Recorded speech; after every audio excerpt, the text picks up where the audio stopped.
Alright mga kababayan, yan, nandito tayo sa pinaka-entrance ng Luneta Park, na kung saan nakikita po natin yan, ang ating mga kapulisan kinokumpiska etong mga bullpen, sigarilyo at kung ano-ano pa yung kanila kinokumpiska na hindi dapat makapanakit mga kababayan. Ayan po, kung makikita nila, may sako-sakong ano na yan, ballpen, karamihan ballpen at saka sigarilyo.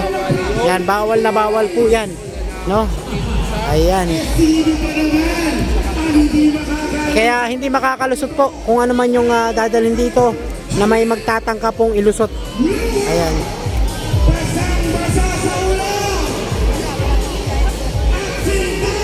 Hindi lang dito yan mga kababayan, kundi hanggang doon po sa kabila. Yung pinaka nito, entrance din mga kababayan. Yan, malaki po itong entrance na to. At kung makikita natin, itong ating mga kababayan, grabe, namumuti po sa labas, sa may kabila, sa may flagpole mga kababayan, sa Luneta Park mismo, ayan. Ito po yung Quirino Grandstand. Kung papasok po kayo, yan, halos mapuno na po yan mga kababayan. Grabe,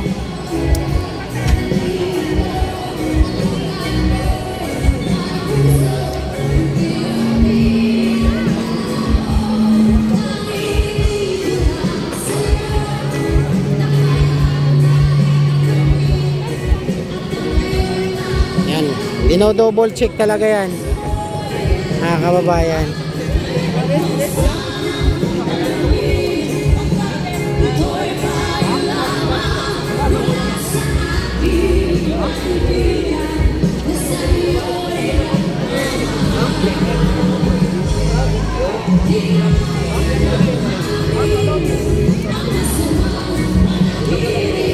Yan. Yung ating PSG talagang mahigpit po ito.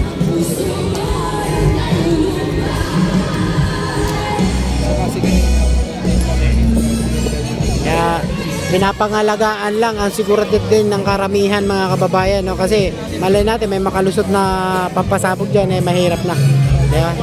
Kaya yung PSG natin mahigpit rin yan sa pag bukod sa mga pulis, paglusot sa kanila, pag may kahinahinala siya, talagang yan, nire-requesta din nila. Alam mo, napakabilis po ng ating PSG.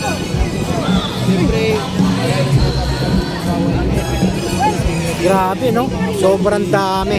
At makikita natin itong kalabaw na to, yan, halos mabali na ang leeg. Joke lang. Ayan.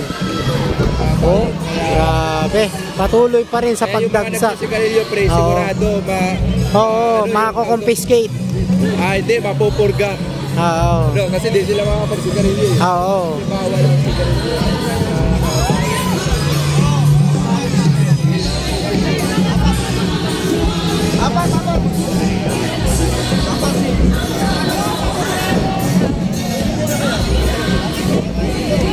Tara at ating tignan ulit. Diretso na pre dyan. Dala. At ating tignan itong area na to rito sa pinaka-taas.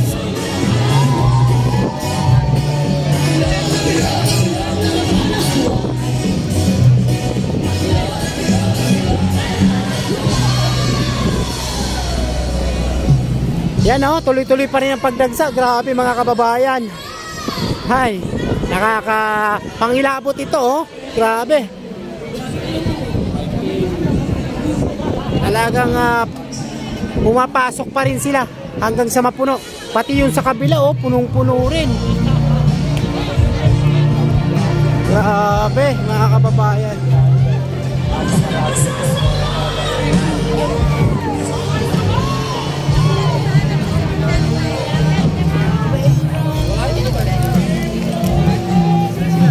Lalo yan pag dumating ang presidente mamaya, papasukan yan lahat kasi medyo mainit pa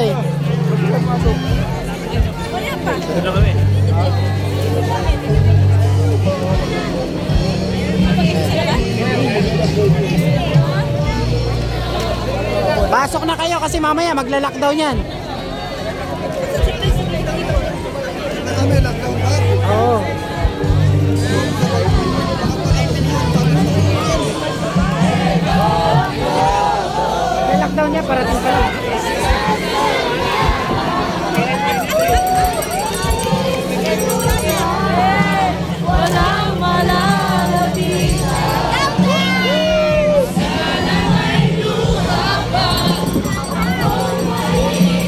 Enjoy na enjoy ang lahat, oh.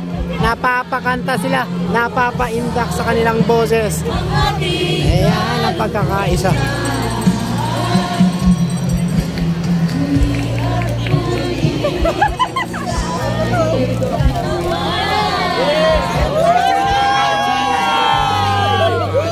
Kasi nakakulay pink, oh. Hindi, ganun talagang kulay ng Pasay. Kulay pink talaga. Walang ibang basta-basta gumagamit ng pink na nandito. Pero solid yan, solid. Solid! Isang sigaw nga dyan, BBM! BBM! BBM! Isa lang. Gusto mo dagdagan? Isa lang sabi ko eh, huwag yung dagdagan. Tara. Diba? Napapaindak ko pati si... Napapaindak. Diba? Napapaindak sa kantahan. Ba't nakakulay pink din kayo? Pasay. Lahat Pasay. Good.